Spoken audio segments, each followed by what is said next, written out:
MLA Chevireddy Bhaskar Reddy అధికార దుర్వినియోగానికి పాల్పడుతున్నారని పులివర్తి సుధారెడ్డి ఆరోపించారు.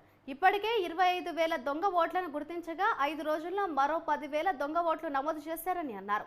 దొంగ ఓట్ల నమోదుపై తాము సుదీర్ఘ పోరాటం చేస్తున్నామంటున్న పులివర్తి సుధారెడ్డితో మా ప్రతినిధి హరిబాబు ఫేస్ టు ఫేస్. రాష్ట్రంలో ఎక్కడా లేని విధంగా చంద్రగిరి నియోజకవర్గంలో అత్యధిక శాతం దొంగ ఓట్లు నమోదు చేయడం అనేది జరుగుతోందని చెప్పని తెలుగుదేశం పార్టీ ఆరోపిస్తుంది. ఇప్పటికే దాదాపు 25,000కు పైగా ఓట్లు నమోదు చేశారని పలుమార్లు ఫిర్యాదు కూడా చేయడం జరిగింది. అందులో భాగంగా తాజాగా ఏదైతే జనవరి 5వ తారీఖు నుంచి 9వ తారీఖు లోపలే దాదాపు 10,000కు పైగా దొంగ ఓట్లు నమోదు చేశారని చెప్పి తెలుగుదేశం పార్టీ నాయకులు ఆరోపిస్తున్నారు. దీనికి సంబంధించి పూర్తి వివరాలు సుధారెడ్డి ఉన్నారు తెలుసుకుందాం. మరి ప్రధానంగా 5 రోజుల వ్యవధిలోనే 10,000 ఓట్లు నమోదంటున్నారు. ఎలా సాధ్యమైంది? ఆన్లైన్ అప్లికేషన్స్ ఏముంది, 10 మంది కంప్యూటర్లు పెట్టుకుంటే 10 మంది కంప్యూటర్లు పెట్టుకుంటే 10 మంది కూర్చొని ఒక 2 నిమిషాలు అప్లికేషన్స్ వేయడం. ఆల్రెడీ వీళ్ళు ఇంకోటి ఏంటంటే రెడీగా ప్రిపేర్ అయి ఉన్నారు. వీళ్ళు ఏ డేట్స్లో ఏమొస్తుంది, సో ఆల్రెడీ ఎలక్షన్స్ చూసారు. ఇలాంటి పనులు 19 ఎలక్షన్ కూడా చేశారు. సో సిద్ధంగా ఉన్నారు, ఎప్పుడు ఏం పనులు చేయాలి, ఎప్పుడు రిజెక్ట్ అవుతాయి, ఎప్పుడు యాక్సెప్ట్ అవుతాయి అని సిద్ధంగా ఉన్నారు. కాబట్టి చేసుకుంటున్నారు. అలవాటు అయింది కదా దొంగ పనులు, కాబట్టి చేస్తారు. ప్రధానంగా ఫామ్ 6, ఫామ్ 7, ఫామ్ 8 ఇలా ఉన్నాయి కదా. వీటిల్లో అంటే ఫామ్ 6 కానీ ఫామ్ 7 కానీ ఫామ్ 8కి కానీ కొత్త లిమిటేషన్ ఉంది. 6కి అంటే ఎలా సంబంధం? లిమిటేషన్స్ లేదండి. అది నాకు నా నాలెడ్జ్కి ఉన్నంత వరకు లాస్ట్ మినిట్ వరకు, అంటే నామినేషన్ వేసినంత వరకు కూడా లేదు. ఈ లాస్ట్ ఎలక్షన్ ముందు ఉంటుంది చూడండి, 3-4 డేస్, ఎందుకంటే అప్పుడు కూడా ప్రింట్ అయ్యి అటాచ్ అయ్యి లాస్ట్లో వస్తుంది.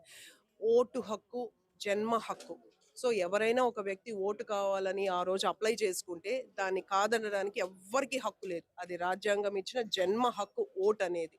సో దానికి ఒక అంతు అనేది లేదు. కానీ మనం జెన్యూన్ ఓటర్స్ని తీసుకోవాలి. రిపీటెడ్గా తప్పు చేసి దొంగ ఓటర్ని కాకుండా మంచి ఓటర్.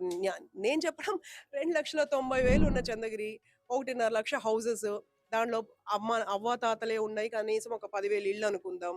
ఇంకొక 30,000 ఇళ్లలో చిన్న పిల్లలు ఉన్నారు అనుకుంటాం. 1 లక్ష కానీ 1,20,000 ఇళ్లలో ఒకరో ఇద్దరో ఉంటారు.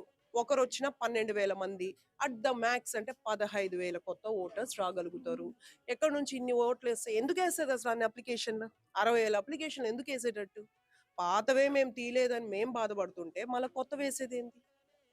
అంటే దీంట్లో ప్రధానంగా ఈ సమస్యలు ప్రధానంగా ఎవరు తప్పిదం బయటకు వస్తుంది? అంటే అధికారుల లోపమా, అధికారుల పర్యవేక్షణ లోపమా, లేకపోతే ఒత్తిడి ఏమన్నా ఉందా అంటారు? రెండు అధికారులు అంటే వాళ్ళని అంత ప్రెషర్ చేస్తున్నారు. వాళ్ళని భయపెట్టడము, బ్లాక్మెయిల్ చేయడం. ఇక్కడ ఏంటంటే అధికారులు ఎన్నో సంవత్సరాల నుంచి ఉన్నారు, వాళ్ళు కొన్ని రెవెన్యూ ఇష్యూస్లో ఉండుంటారు. సో వాళ్ళ పైన మనకు వ్యతిరేకత లేదు, కానీ వాళ్ళు కూరుకుపోయారు అంతే. సో వాళ్ళ మీద ఒత్తిడి తీసుకొస్తూ, ఎందుకంటే వాళ్ళ ద్వారానే చెయ్యాలి. మంచి చేసినా చెడు చేసినా అధికారుల ద్వారానే చెయ్యాలి. సో చాలా వరకు నిజాయితీగా ఉన్నారు, కానీ కొద్ది మంది తప్పుదారి పట్టారు.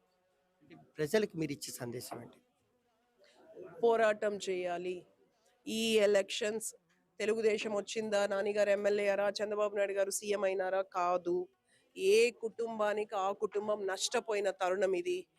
ఈ 4.5 సంవత్సరం ఇది ఎంతో జరిగింది. ప్రతి కుటుంబం, కరెంట్ ఛార్జ్ కావచ్చు, గ్యాస్ ఛార్జీలు కావచ్చు, నిరుద్యోగం కావచ్చు, ఆడవాళ్ళు కావచ్చు, ప్రతి కుటుంబం నష్టపోయింది. ఏ కుటుంబం ఆ కుటుంబం పోరాడాల్సిన ఎలక్షన్ ఇది. వాళ్ళ ఆస్తుల కబ్జాకు గురి కాకుండా ఉండాలా, వాళ్ళకు ఉద్యోగం కావాలన్నా వాళ్ళు నిర్ణయించుకోవాలి. వాళ్ళు పోరాటం చేయాలి. ప్రజల్లోనే చైతన్యం రావాలి. మనం చెబుతాం, వాళ్ళ మనసులో ఉండాల్సింది వాళ్ళు నిర్ణయం తీసుకోవాలి. సో ఓటర్ ఇష్టం. సో ఓటర్ మంచి నిర్ణయం తీసుకుంటారని అనుకుంటున్నా. అంటే ప్రజాక్షేత్రంలో ప్రజల చైతన్యవంతం చేయడానికి ఎలాంటి చర్యలు చేపట్టబోతున్నారు భవిష్యత్తులో? ఏం లేదు, మనం చైతన్యపరచం అంటే వాళ్ళకే చైతన్యం ఉంది. మనం ఇంకా కూడా చెప్తూ వెళ్తున్నాం. End of the day voter decide చేయాలి. ఈసారి డబ్బుల కోసమో ఇంకొకటి కోసమో ఓటర్లు కూడా బెండ్ కాకూడదని నా మనవి. మేధావి వర్గం కూడా బయటికి రావాలి. కొంచెం అవేర్నెస్ అన్నది ఖచ్చితంగా తీసుకురావాలి. వస్తారని నేను అనుకుంటున్నాను. అయితే ప్రధానంగా ఇందుకు సంబంధించి